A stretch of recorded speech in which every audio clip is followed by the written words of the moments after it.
하나님 말씀은 호세아 1장입니다. 호세아서, 다니엘, 호세아 1장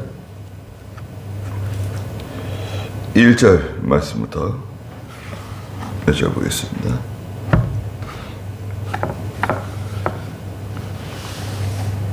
네. 유다의 왕들인 우시야와 요담과 아하스와 히스기야의 시대, 곧 이스라엘 왕 요아스의 아들 여로보암의 시대에 부엘의 아들 호세아에게 임한 여호와의 말씀이다. 여호와의 말씀이 호세아에게 처음 임하였다. 여호와께서 호세아에게 말씀하시기를, 너는 가서 음란한 여자와 음란한 자네들을 취하라. 이는 이 땅이 여호와를 떠나 매우 음란하였기 때문이다 라고 하시므로, 그가 가서 디블라임의 딸 고멜과 결혼하였으며 그 여자가 임신하여 그의 아들을 낳았다. 그랬습니다. 네. 너는 가서 음란한 여자와 음란한 자네들을 취하여라. 2절에 말씀하셨는데요. 네. 호세아가 이제 하나님의 일을 감당하던 그런 시대적인 배경이 있습니다. 시대적인 배경은 유다의 왕들, 이제 우시야, 요담, 아하스, 히스기야가 다스리던 시대 쭉 이어져 가는데요. 그 반대편에 북이스라엘은 이스라엘 왕 요아스의 아들 여로보암 2세라고도 하는데, 여로보암이 두 사람이거든요. 북이스라엘 초대 이제 북이스라엘 왕이었던 여로보암이 있고요. 그 다음에 북이스라엘의 말기의 여로보암, 오늘 등장하는 요아스의 아들 여로보암입니다. 그 시대에 부엘의 아들 호세아에게 임한 여호와의 말씀이다. 그랬습니다. 시대적으로는 764년부터 724년에 활동한 것으로 보고 있습니다. 동시대에는 이제 이사야 선지자, 미가 선지자 같이 활동을 했고요. 그래서 여로보암 왕부터 북이스라엘이 멸망하기 전까지 활동한 것으로 보고 있습니다. 724년까지 이제 하나님의 일을 감당하고 722년에 2년 뒤에 북이스라엘이 이제 멸망하니까요. 모든 일들을 다 이제 목격했을 것 같아요. 하나님의 말씀이 2절에 보니까 여호와의 말씀이 호세아에게 처음 임하였다. 네. 하나님께서 처음으로 이제 호세아에게 말씀하신 거예요. 여호와께서 호세아에게 말씀하시기를, 너는 가서 음란한 여자와 음란한 자녀들을 취하라. 이는 이 땅이 여호와를 떠나 매우 음란하였기 때문이다 라고 하심으로 그랬습니다. 네, 여기에 대한 해석은 분분합니다. 그래서 정말 호세아 선지자가 음란한 여자를 아내로 취하였을 리가 없다는 거죠. 선지자인데 어떻게 그 음란한 여자를 아내로 취할 수 있겠냐. 아마 음란한 기질이 있는, 음란한 성향이 있는 그런 여자를 취한 것이 아닌가. 그런 이제 좀 약간 온건한 해석이 있고요. 어떤 분은 말씀 그대로 선지자가 음란한 여자를 아내로 취한 것이 틀림없다. 예. 음란한 아내를 취하고 하나님 명령대로 또 음란한 자녀들을 낳았을 것이다. 이렇게 해석하시는 분도 계십니다. 여하튼 간에 호세아는 하나님 명령대로 이 말씀을 순종했어요. 2절은 이제 호세아의 사명이라고 할 수 있죠. 호세아에게 주신 하나님의 사명이 뭐냐? 음란한 아내를 취해서 음란한 또 자녀들을 낳으라는 거예요.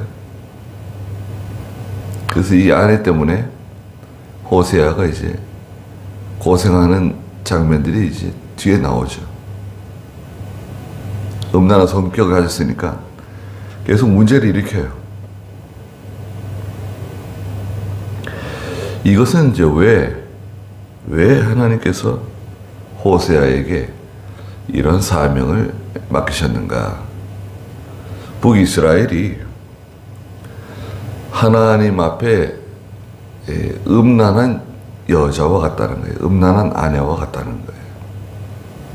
그래서 하나님을 떠난 거죠. 첫째는 이제 하나님을 떠난 거. 그래서 이제 세상과 우상으로 또 물질로 기울어진 거죠. 두 번째는 실제로 우상 숭배를 많이 했어요. 우상 숭배. 하나님보다 더 사랑하고 더 의지하는 대상들이 많이 있었던 거예요. 지금도 예수 믿는 성도들이 예배당에는 꼬박꼬박 나오고 또 11조 생활도 하고 일반적인 하나님을 섬기는 일을 잘 하고 있지만 너무나 이제 세상을 사랑하는 또 물질적인 그런 신앙, 또 특별히 기복적인 신앙, 자꾸 뭐 복을 받겠다고 그러는 거지, 그런 거 있잖아요. 복을 받는 게 나쁜 건 아니죠. 얼마나 좋습니까? 복을 받겠다고 심지어는 복자를 써가지고 거꾸로 매달아 놓잖아요. 복이 떨어지라고. 그런 중국 사람들 또 그런 걸 또 본받아가지고 한국 사람들도 그렇게 복을 받겠어요? 그렇게 해서 복을 받을 것 같으면은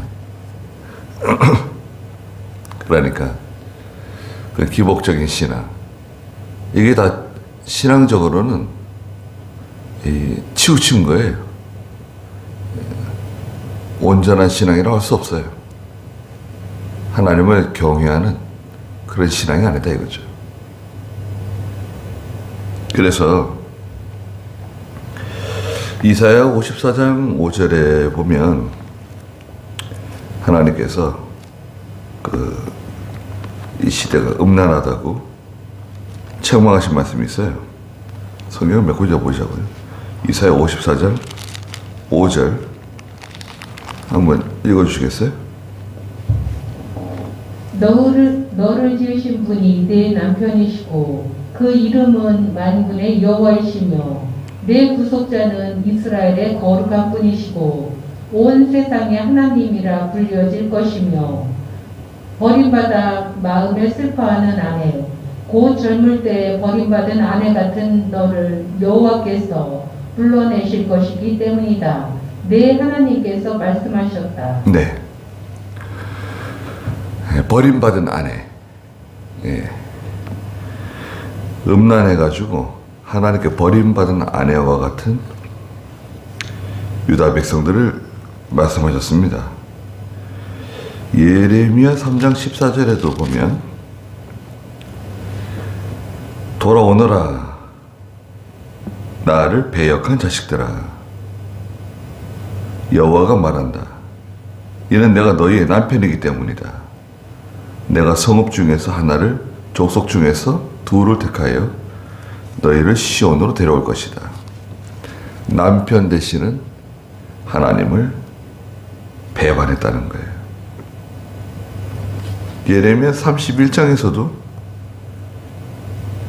32절에 또 말씀하셨습니다. 32장 31절에 보시면 한번 31장 32절 한번 읽어주시겠어요?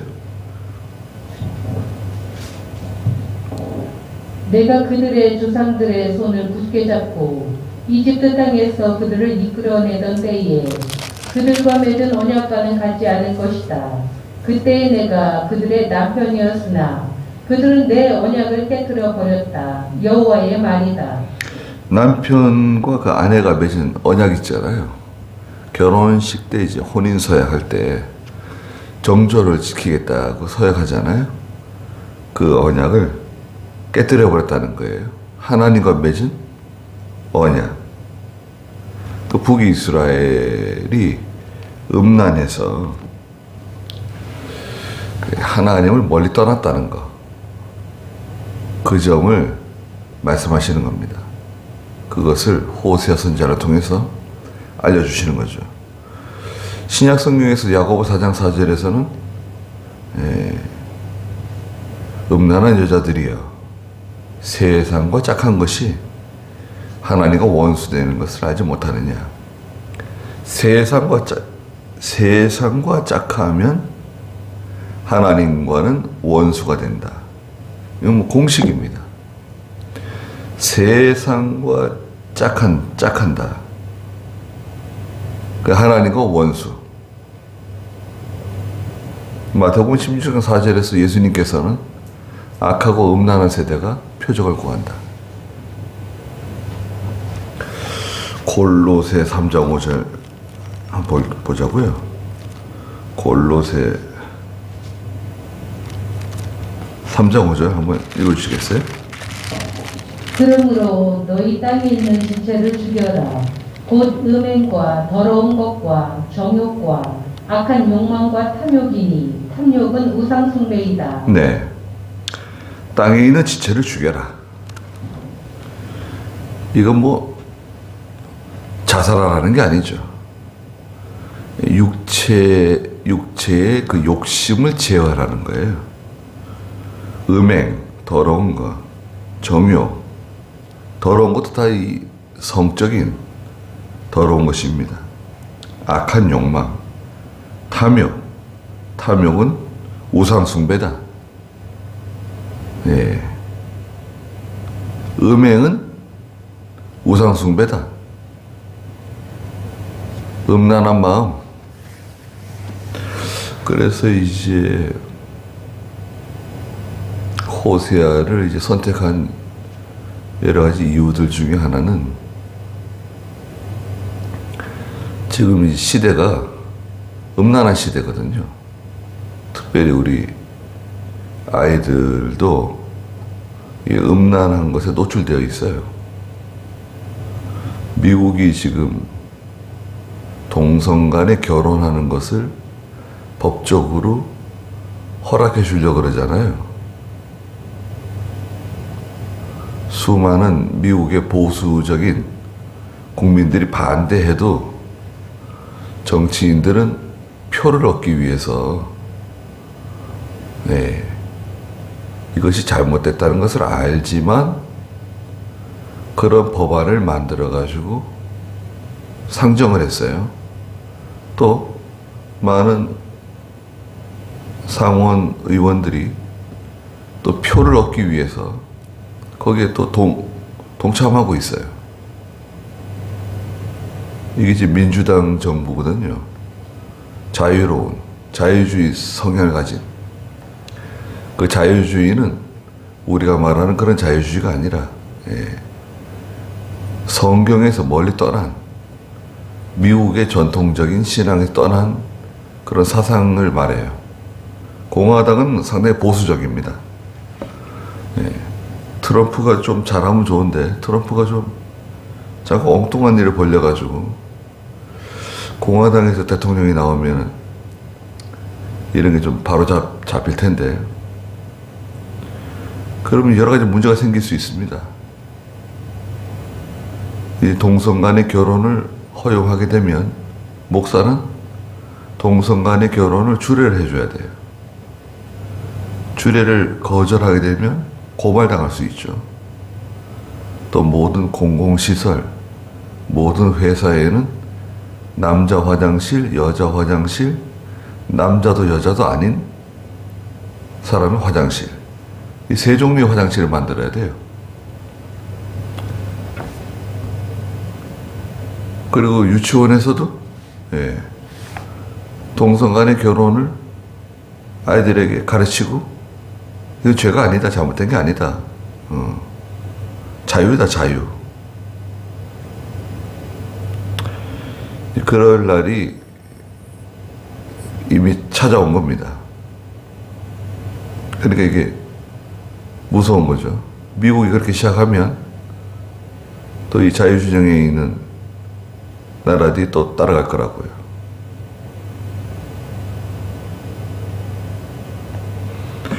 이런 음란한 시대가 되었기 때문에 어떻게 해서든지 교회에서는 가르칠 수밖에 없어요.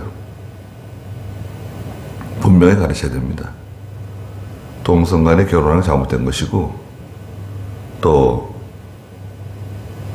결혼하기 전에 관계를 맺는 것도 잘못된 것이고, 또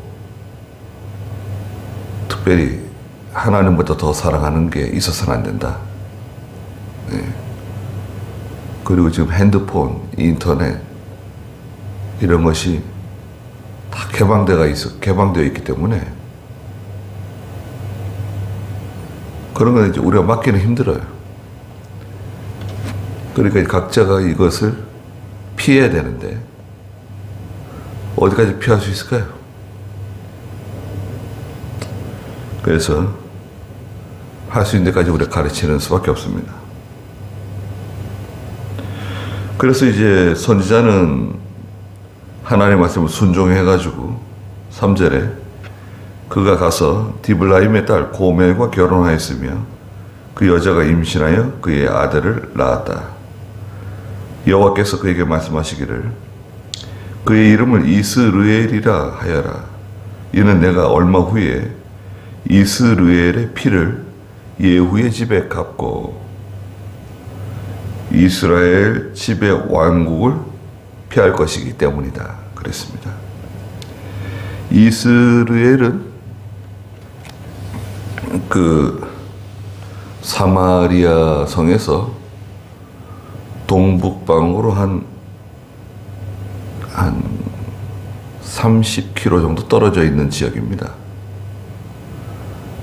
이스라엘, 조그마한 마을인데요. 여기에는 이제 특별히 왕들의 별장이 있어요. 또 나봇의 포도원이 있는 곳이기도 하죠. 좋은 지역인 것 같아요. 그런데 이제 예후가 장교였죠. 군인이었습니다.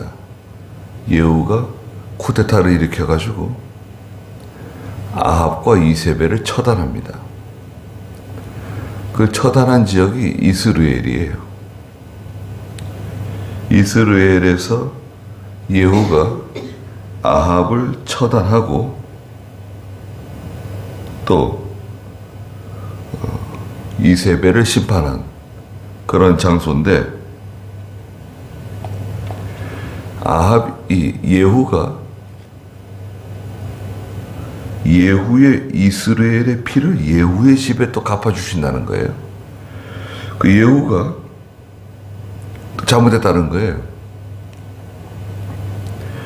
예후가 아합을 죽이고 이세벨을 처단하고 이스라엘의 왕이 되었는데, 예후는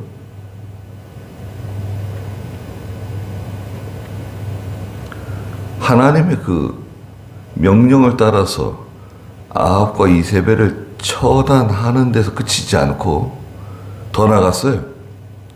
너무 잔인하게 적개심을 가지고 하나님의 명령을 수행했습니다.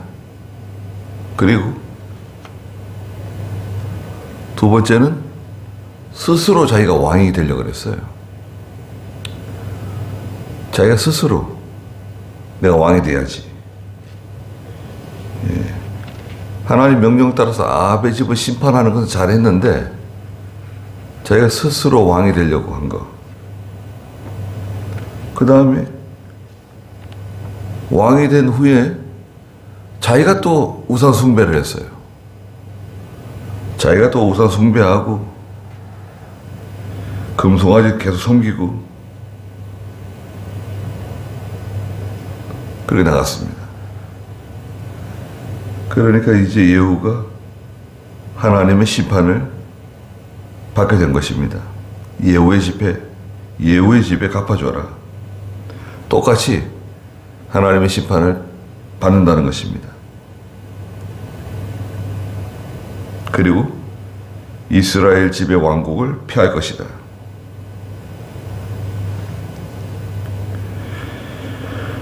그래서 이제 결국 5절에 있는 것처럼 그날에 내가 이스라엘 골짜기에서 이스라엘의 활을 꺾을 것이다 라고 하셨다. 이제 아시리아를 보내가지고 북이스라엘을 심판하셨습니다. 여기까지 해야 될 것 같아요. 내용이 좀 길어서 7절까지 다 하는 게 좀 어려울 것 같습니다. 네. 거기까지 하고 기도하겠습니다. 거룩하신 하나님, 은혜와 사랑을 감사드립니다. 호세아서를 시작할 수 있도록 하나님께서 도와주시고 또 이 말씀을 통해서 저희가 다 은혜를 받게 해주시고 특별히 사랑하는 어린 친구들에게, 청년들에게 이 시대의 죄악을 깨닫고 어떻게 해서든지 세상에 물들지 아니하고 경건하게 하나님을 섬기는, 그래서 하나님께 은혜와 복을 받는 믿음의 사람들을 자랑할 수 있도록 또 저희가 잘 가르칠 수 있도록 도와주시옵소서. 이 모든 일에 하나님이 다 영광을 받아주시고 거룩한 주일이 오니 주께서 모든 영광을 받으시고 저희들에게 필요한 은혜를 내려주시옵소서. 예수님의 이름으로 기도드리옵나이다. 아멘.